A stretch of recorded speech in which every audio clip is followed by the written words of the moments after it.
पुकार है, कौम की आवाज है, प्यारा चेहरा खूब है, क्या अजब अंदाज है।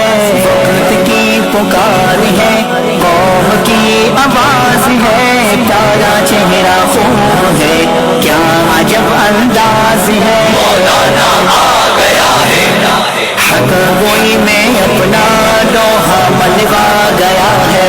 मौलाना आ गया है, मौलाना आ गया है, मौलाना आ गया है, मौलाना आ गया है।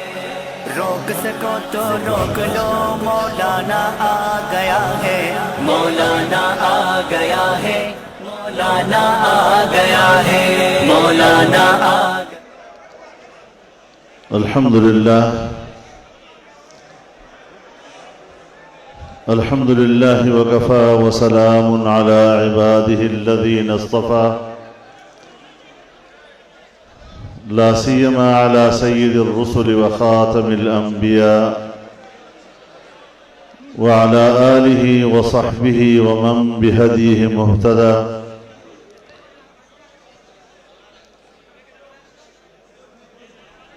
अम्मा बअद फ़अऊज़ु बिल्लाहि मिनश शैतानिर रजीम, बिस्मिल्लाहिर रहमानिर रहीम। इन्नद-दीन इंदल्लाहिल इस्लाम, सदक़ल्लाहुल अज़ीम।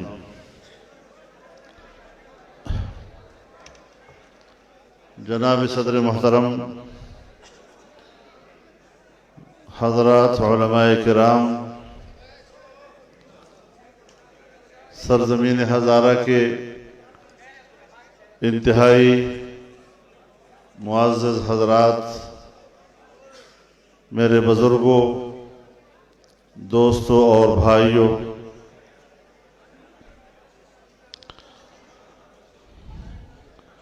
आज की ये तकरीब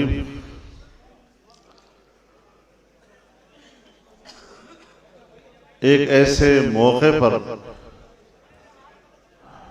मुनाक़द की जा रही है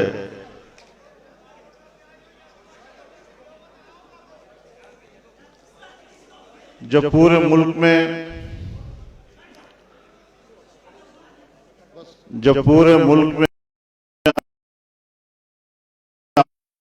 आवाम में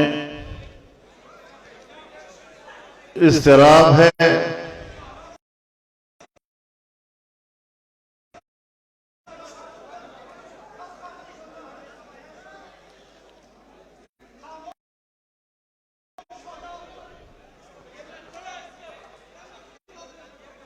आप मेरी बात सुने, आप मेरी तरफ तवज्जो हो, छोड़ें इन बातों को।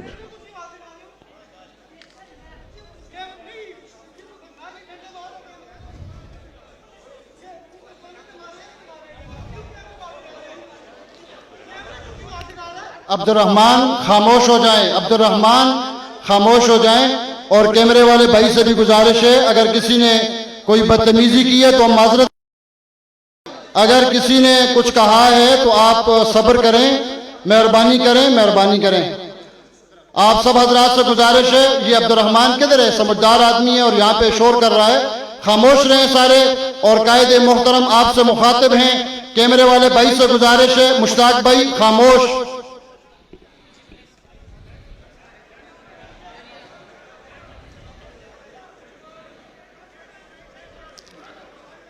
मजलिस के आदाब का ख्याल रखें,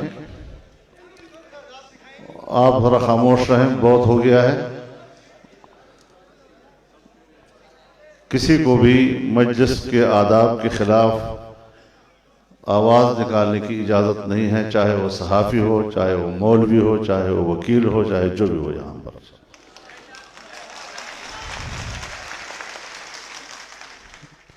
हम बावकार लोग हैं, बावकार नशिस्त पर यकीन रखते हैं, बावकार गुफ्तगू पे यकीन रखते हैं। लच्चर किस्म का अंदाज वो हमें किसी तरह भी काबिल कबूल नहीं है।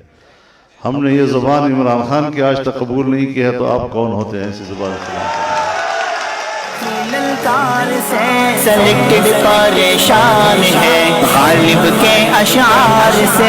मेरे मोहतरम दोस्तों, एक ऐसे वक्त में इस इज्तिमा का इनेकाद हो रहा है जब इस सूबे के अवाम की एक राय बल्दियाती इंतखाबात में मंजर आम पर आ चुकी है। यह है अवाम की वो राय कि जब ताकतवर कुव्वतें जरा पीछे हट गई, ताकतवर कुव्वतें जरा गैर जानिबदार हो गई, तो दूध का दूध पानी का पानी हो गया। ये सूबा जमीयत उलमाए इस्लाम का है और यहां पर बैरूनी एजेंट आइंदा हुकूमत नहीं कर सकेंगे इंशाअल्लाह। मेरे मोहतरम दोस्तों, मैं सबसे पहले खित्ते हजारा के उन सपूतों को, उन अकाबिरीन को, कौमों कबीलों के बड़ों को जो आज जमीयत उलमाए इस्लाम में शामिल हुए हैं, उनको दिल की गहराइयों से खुशामदीद कहता हूं और दुआ करता हूं कि अल्लाह ताला उनके इस फैसले को जमीयत उलमाए इस्लाम की तक़वियत का सबब और जरिया बनाए और अल्लाह ताला अपनी रजा का सबब और जरिया बनाए। मेरे मोहतरम दोस्तों,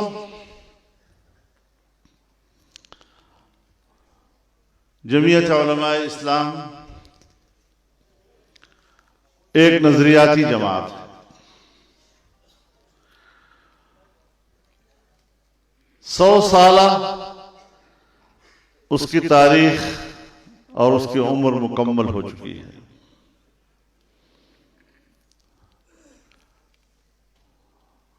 उन्नीस सौ 19 में उलमा का ये प्लेटफॉर्म इसलिए मारद वजूद में लाया गया था ताकि ममलकती जिंदगी में, कौमी और मिल्ली जिंदगी में कुरान सुन्नत की रोशनी में कौम की रहनुमाई की जा सके। इनफिरादी मसले में तो एक फर्द आलिम की राय भी हुज्जत होती है। किसी को नमाज में गलती हो गई, रोजे में गलती हो गई, ज़कात के मसले में,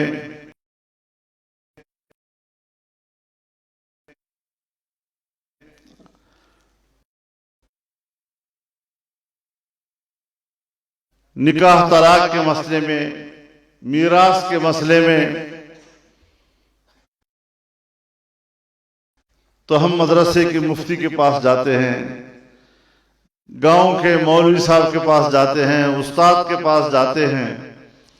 मौलवी साहब मुझसे तो ये मसला मुझे वाज़ेह नहीं, मैंने कैसे अमल किया है या मैंने क्या करना है, मेरी रहनुमाई फरमाइए।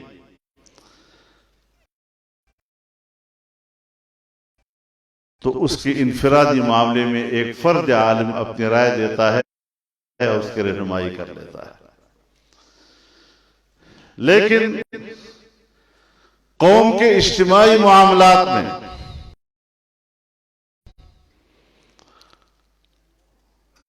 एक फर्द आलिम की राय काफी नहीं है। इसलिए इस बात का बाकायदा इंतजाम किया गया कि उलमा का एक फोरम होना चाहिए जहां कुरान सुन्नत की रोशनी में कौम की इज्तिमाई जिंदगी में उनकी रहनुमाई की जा सके। हज़रत शेखुल हिंद रहमहुल्लाह ने इसका आगाज किया और जिस खुलूस दिल के साथ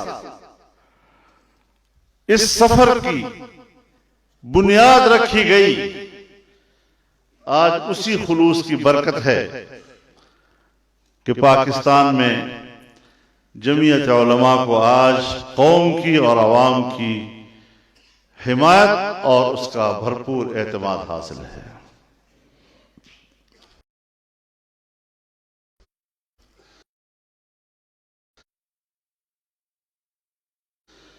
मेरे मोहतरम दोस्तों,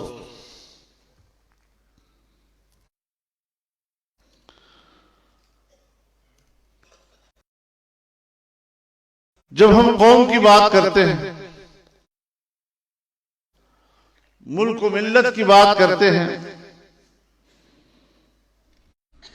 तो दो चीजें बहुत अहम होती हैं।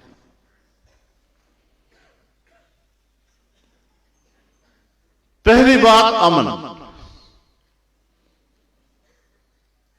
और दूसरी बात माईशत। अमन बहुत छोटा लफ्ज है, 3 हरूफ का लफ्ज,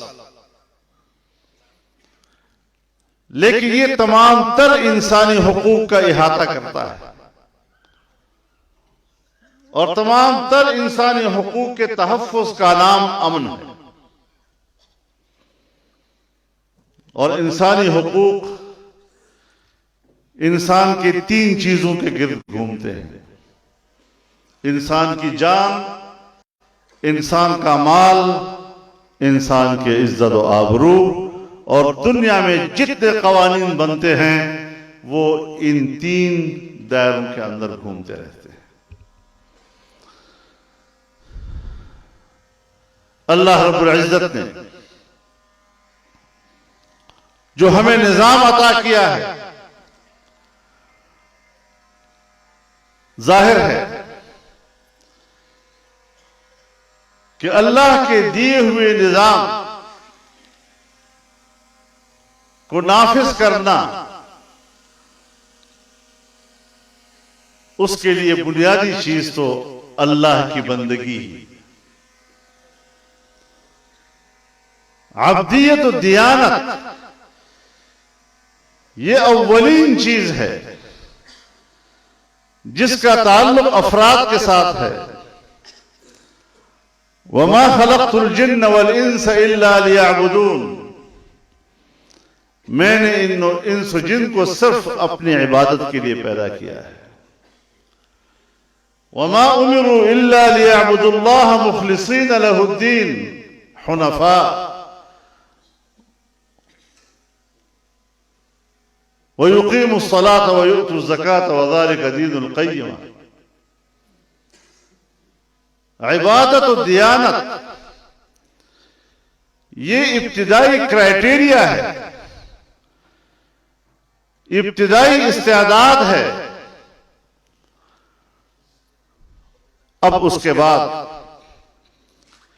अल्लाह ने आपको एक कामिल और मुकम्मल दीन अता किया है। अल यौम अकमलतु लकुम दीनकुम। तो एक तो अल्लाह रब्बुल इज्जत ने अपने दीन के कामिल होने का ऐलान कर दिया और फिर फरमाया व अतममतु अलैकुम निअमती। इत्माम नेमत की खारिजी और जाहिरी ताबीर क्या होगी? हमारे उलमा हमें बताते हैं कि इत्माम नेमत का नाम एक कामिल मुकम्मल दीन के इक़्तिदार का नाम है, उसकी हाकिमियत का नाम है। अगर इस्लाम है और उसकी हाकिमियत नहीं,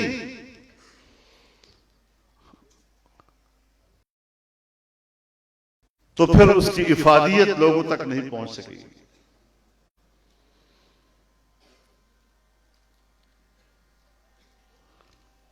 तो इक़्तिदार तक लाने के लिए रास्ता सियासत का है। अब हमारे जैसे मुल्कों में जहां ज्यादातर अंग्रेज का फलसफा चलता है और जब अंग्रेज हम पर काबिज था और जब हम अंग्रेज की कॉलोनी थे, तो उसने सियासत को एक दुनिया के कारोबार की तरह मुतारफ कराया। और सियासत उन्हीं का हक है जो दुनियादार हैं, जो जागीरदार हैं। दीनदार आदमी का सियासत से क्या ताल्लुक है? मौलवी साहब को कहा करते हैं ना, मौलवी साहब आप तो बड़े शरीफ आदमी हैं, आप सियासत क्यों करते हैं? तो इसका माना यह है कि जो सियासत करता है फिर वो बदमाश होगा। सियासत एक मुकद्दस लफ्ज है जिसके बगैर दीन का मुकम्मल होना मुमकिन नहीं है। अंबिया का वजीफा है और अल्लाह रब्बुल इज्जत ने जनाब रसूलुल्लाह सल्लल्लाहु अलैहि वसल्लम को दीन इब्राहिमी के पैरवी करने का हुक्म दिया है। अनित्तबि मिल्लत इब्राहिम हनीफा। अब मिल्लत इब्राहिम, उसकी इताअत का हुक्म देना जाहिर है कि दीन इब्राहिमी आलमगीर था। इन्नी जाइलुका लिन्नासि इमामा। अल्लाह ने हजरत इब्राहिम को फरमाया कि मैं तुम्हें पूरी इंसानियत का इमाम बनाने वाला। चुनांचे सारी इंसानियत का इमाम बनने के बाद वो पैगंबर जिसने सारी जिंदगी बुतों के खिलाफ जंग लड़ी, शिर्क के खिलाफ जंग लड़ी, अल्लाह की वहदानियत की बात करते रहे, बंदे और रब के दरमियान ताल्लुक बनाते रहे, और यही उनकी तबलीग होती थी। लेकिन जब मकामी इमामत पर फायज हुए, अब आपकी गुफ्तगू का अंदाज तब्दील हो गया और अब आप अल्लाह से कहते हैं वइज़ क़ाल इब्राहीम रब्बि इजअल हाज़ा बलदन आमिना वरज़ुक़ अहलहु मिनस्समराति मन आमन मिनहुम बिल्लाहि वल यौमिल आखिर। अब अल्लाह से अमन मांगते हैं और अल्लाह से खुशहाल मईशत मांगते हैं और सिर्फ अल्लाह और यौम आखिरत पर ईमान लाने वालों के लिए मांगते हैं। अल्लाह ने फरमाया नहीं, क़ाला वमन कफ़र फउमत्तिउहु क़लीला। मैं दुनिया की जिंदगी में तो काफिर को भी दूंगा। तमाम इंसानियत के लिए ये अमन और खुशहाल मईशत का पैगाम लेकर आया है। अब जाहिर है कि जब हजरत इब्राहिम का दीन और आपका निजाम तमाम इंसानियत के लिए और आप भी पूरी इंसानियत के इमाम और जनाब रसूलुल्लाह सल्लल्लाहु अलैहि वसल्लम को आपकी पैरवी का हुक्म, मिल्लत इब्राहिमी पर चलने वाले आखिरी पैगंबर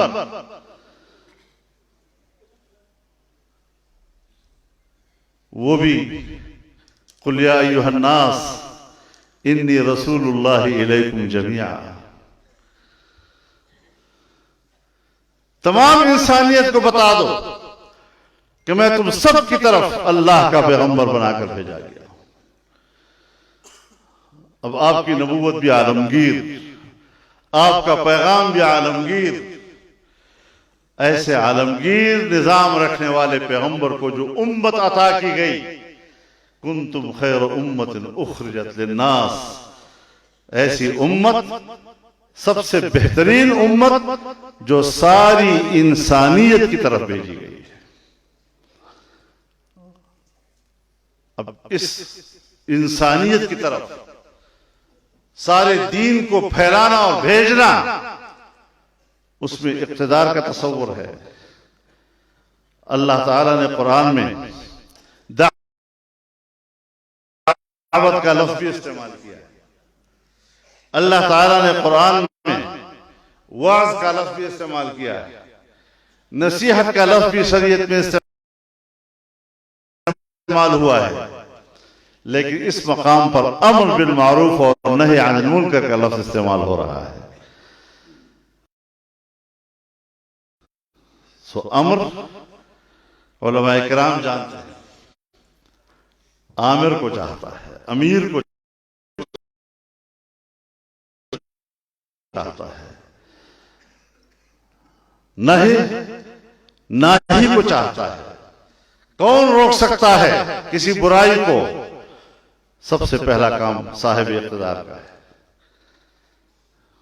ये तो हमारी बदकिस्मती है कि जहां पर हुक्मरान और साहिब इख्तिदार को बुराइयां रोकने का हुक्म अल्लाह देता है और यही जिम्मेदारी उसको अता करता है, वहां हमारे यहां बदकिस्मती से तमाम बुराइयों का जड़ हमारे हुक्मरान हुआ करते हैं।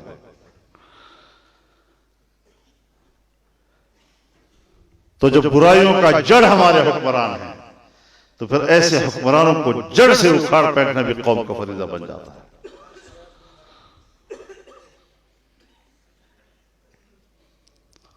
ये वो रास्ते हैं जो अल्लाह रब्बुल इज्जत ने हमें अता किए हैं।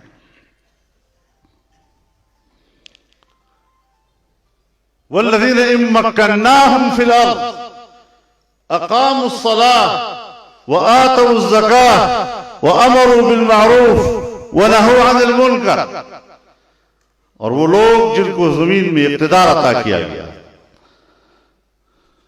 फिर उन्होंने नमाज कायम की, ज़कात दिए और अच्छे कामों का हुक्म दिया और बुरे कामों से रोका, इक़्तिदार दिया गया। सराहत के साथ अल्लाह ताला फरमाते हैं। और जाहिर है जहां इबादत की जरूरत है, बुनियादी चीज है, फिर इज्तिमाई तौर पर सियासत और इक़्तिदार, और जब ममलकत के अंदर वो निजाम बर्पा हो जाए तो फिर उसके लिए एक दिफाई कुव्वत भी होनी चाहिए, जिसको आज के दौर में हम अपनी फौज कहते हैं, ताकि उसका तहफ़्फ़ुज़ किया जा सके, उसके सरहदात का तहफ़्फ़ुज़ हो सके। वअइद्दू लहुम मस्तताअतुम मिन कुव्वा व मिन रिबातिल खैल तुरहिबून बिही अदुव्वल्लाहि व अदुव्वकुम। फिर दुश्मन के मुकाबले में जितना आपसे हो सके अपनी ताकत बढ़ाओ। फिर असलहे की ताकत भी बढ़ानी है, एटमी ताकत भी बनना है। आज अगर अमेरिका कहता है और उसके मगरबी इत्तेहादी कहते हैं कि इंसानी हुकूक के कोई सरहदात नहीं, और जहां पर भी इंसानी हक का मसला पैदा होगा हमें वहां से दौड़कर उस मुल्क में मुदाखलत करने का हक हासिल है, हम भी मानते हैं इंसानी हक है। लेकिन आप सब इंसानी हक की बात करते हैं, हमारा अकीदा यह है कि अल्लाह का दीन इस्लाम की भी कोई सरहदात नहीं है, पूरी कायनात पर उसको नाफिज होने का हक हासिल है।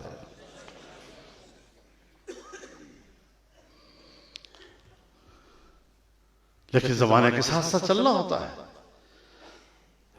जहां लफ्ज़ किताब आया है वहां साथ हिकमत का लफ्ज़ भी आया है। बार बार किताब भी है जो तालीमात और अहकामात से भरपूर है, लेकिन उस पर अमल दरामद के लिए हिकमत भी है। तो इस एतबार से एक तालिब इल्म के तौर पर मैं ये समझता हूं कि किसी भी रियासत के लिए सबसे अहम चीज मुतमद्दिन दुनिया के अंदर उसकी मुस्तहकम मईशत हुआ करती है। किसी जमाने में किसी रियासत की बका का मदार अस्करी कुव्वत पर हुआ करता था, वो कबायली माहौल होता था। लेकिन आज के मुतमद्दिन दौर में खुशहाल माइशत, इंसानी हुकूक का तहफ़्फ़ुज़, ये बुनियादी चीज हुआ करती है। हमारे यहां भी आजकल कौमी सलामती पॉलिसी बनाया जाए, नेशनल सिक्योरिटी पॉलिसी। किस चीज की national security policy? National policy बन रही है, पार्लियामेंट बेखबर, और पार्लियामेंट को इसीलिए बेखबर रखा जा रहा है कि वो भी इस बात का एतराफ कर रहे हैं कि ये पार्लियामेंट है जाली, इसको एतमाद में लेने की जरूरत नहीं है। वरना कहां इतनी बड़ी पॉलिसी,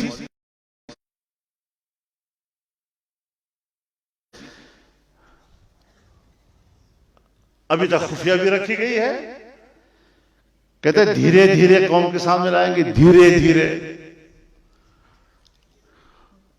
अब हमारे जहनों में तालिब इल्म के तौर पर सवालात उठते कि हमारे मुल्क के अंदर जो हमारी माजी के अंदर नेशनल सिक्योरिटी पॉलिसी रही है, अगर हम जनरल अय्यूब के दौर को देखें, हमारे 3 दरियाएं उसने हिंदुस्तान को बेच दी और बकिया दरियाओं के लिए भी कोई बैनुल-अक़वामी पाबंदी हिंदुस्तान पे नहीं है और वो दरियाओं पे डेम बनाए जा रहे हैं और वक्त आएगा कि आपका पंजाब बंजर हो जाएगा। हमारे कौम की मईशत का मुस्तकबिल तारीख करके हमारे दरियाओं को किस कीमत पर बेचा गया? क्या ये थी हमारी कौमी सलामती पॉलिसी? और फिर इसी कौमी सलामती पॉलिसी के तहत हमने बंगाल में फौजें भेजी और हमने बंगाल गंवा दिया। मुल्क का आधा हिस्सा हमसे टूट गया। माजी की सिक्योरिटी पॉलिसी तो हमें उसमें ये मिसालें मिल रही है। और अजीब इत्तेफाक है, अजीब इत्तेफाक है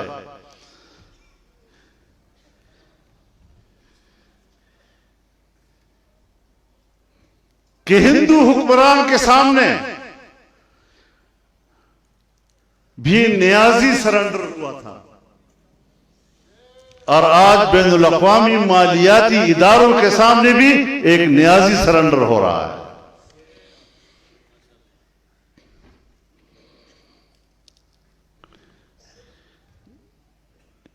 इनको क्या तमगे दिए जाए? हमारे मुल्क पे ऐसे लोगों को भी तमगे जुर्रत दिए जाते हैं, ऐसे लोगों को भी तमगे बसारत दिए जाते हैं, उनके सीनों पर भी तमगे सजाए जाते हैं। माजी की सिक्योरिटी पॉलिसी तो हमें यूं नजर आ रही है। हमने कारगिल पे हमला किया और कारगिल के महाज पर जंग छेड़ी। ये भी क्या हमारी एक सलामती की पॉलिसी का हिस्सा? बैनुल-अक़वामी फोरम पर जब हम बैठेंगे तो फिर मैं और आप जवाब दे नहीं है, रियासत जवाब दे। और अगर रियासत से कोई सवाल करेगा कि पाकिस्तान एक रियासत है जिसका एक किरदार यह है कि उसका वज़ीर आज़म हिंदुस्तान के वज़ीर आज़म को लाहौर में इस्तकबाल करता है और हिंदुस्तान का वज़ीर आज़म बस में आता है, मीनार पाकिस्तान पे खड़े होकर पाकिस्तान को एक हकीकत के तौर पर तस्लीम करता है और उसके 10 दिन बाद कारगिल पर हमला होता है। एक जर्नल की क़यादत में होता है। एक मुल्क के 2 मुतज़ाद किरदार। क्या इस तरह मुतज़ाद किरदार ये है पाकिस्तान की सिक्योरिटी पॉलिसी का नाम? मैं आज पूछना चाहता हूं कि वो कश्मीर कि एक जमाने में हमें कहा जाता रहा कि कश्मीर के सरहद पर टेंशन है, बहुत ज्यादा तनाव है, तो हमने सवाल किया कि हिंदुस्तान एक यूनियन है या 2 यूनियन है? तो जाहिर है एक यूनियन है, एक ही मुल्क है। अब एक ही मुल्क एक सरहद पर और एक सेक्टर पर तनाव है और पंजाब के सेक्टर पर करतारपुरा में हम वहां के लिए सहूलतें मुहैया कर रहे हैं। ये 2 मुतज़ाद किरदार एक ही रियासत के, क्या इसको हम सिक्योरिटी पॉलिसी करार दें? अब बुनियादी बात यह है कि सिक्योरिटी पॉलिसी की बुनियाद तनाज़े कश्मीर था हिंदुस्तान के साथ। हिंदुस्तान ने कश्मीर की खुसूसी हैसियत खत्म कर दी और आईन के आर्टिकल 370 का खात्मा किया और इस तरह कश्मीर को उन्होंने हिंदुस्तान का हिस्सा बना दिया। पहले वहां पर हिंदुस्तान का आईन मुअस्सर नहीं था। पहले वहां पर हिंदुस्तान की पार्लियामेंट कश्मीर के लिए कानून साजी नहीं कर सकती थी। पहले वहां पर वजीर आजम के इख्तियारात कश्मीर में नहीं चलते थे। लेकिन आज वो हैसियत कश्मीर की खत्म कर दी गई है। बिल्कुल इसी तरह जिस तरह हमने फाटा में उसकी स्पेशल स्टेटस को खत्म कर दिया है। क्या हासिल किया? डिविडेंड लाइन का तनाजा बरकरार है। किस चीज की सिक्योरिटी पॉलिसी जरा बताया जाए, वजाहत की जाए। माजी के हवाले से तब्दीली कहां है? क्या तजादात थे, कौम को समझाया जाए ताकि इत्मीनान हो कि हां वाकई। और फिर ये कि क्या कौमी सलामती पॉलिसी, कौमी माशी पॉलिसी के बगैर बनानी मुमकिन भी है? हमारी मईशत का आलम क्या है? दुनिया कोरोना के हाथों मर रही है और हम कोरोना के बरकत से जी रहे हैं।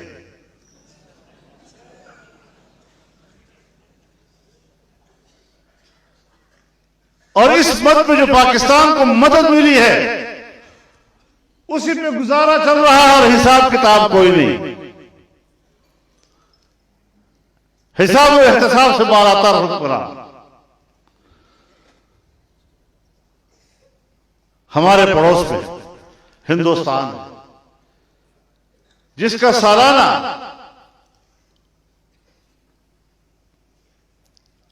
माशी तरक्की की शरह 6 और 7% तक चली गई है। बांग्लादेश की 6 और 7% पे जा रही है।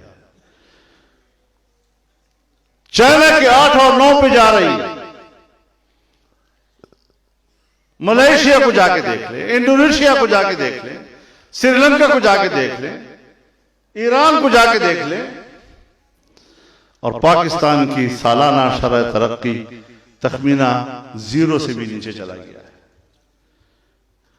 पाकिस्तान की तारीख में कौम ने यह दिन नहीं देखा जो दिन इस कौम ने इस हुकूमत के अंदर देखा है।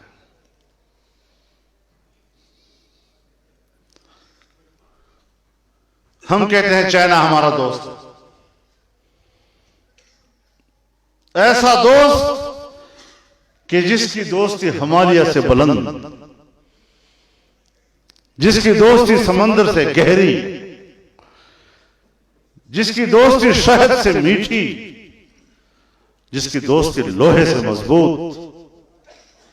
70 साल तक हम ये दर्स कौम को देते रहे, नई नस्लों को देते रहे। आज जब चाइना के और पाकिस्तान की दोस्ती इक्तिसादी दोस्ती में तब्दील हुई और सीपेक का मंसूबा पाकिस्तान में आया, 70 अरब डॉलर की इन्वेस्टमेंट उसने पाकिस्तान में करना चाहिए। यहां से इब्तिदा किया है उसने। 35 अरब डॉलर सिर्फ बिजली की पैदावार बढ़ाने की मद में उसने लगाए। यह है हमारी इक्तिसादी पॉलिसी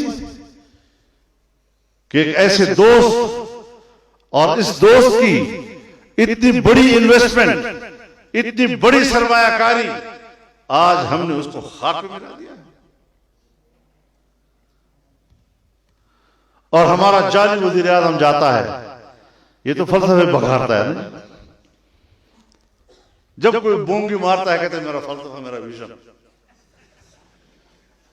अब क्या करें इसको? वहां जाकर कहता है पाकिस्तान मेगा प्रोजेक्ट्स का मुतहम्मिल नहीं है। हम तो मीडियम लेवल और माइक्रो लेवल का कारोबार करना चाहते हैं। अब मुझ जैसा कि मईशत से नाबलद भी इतना तो जानता है कि मैक्रो लेवल की कारोबार ये फर्द के दरमियान मामला है।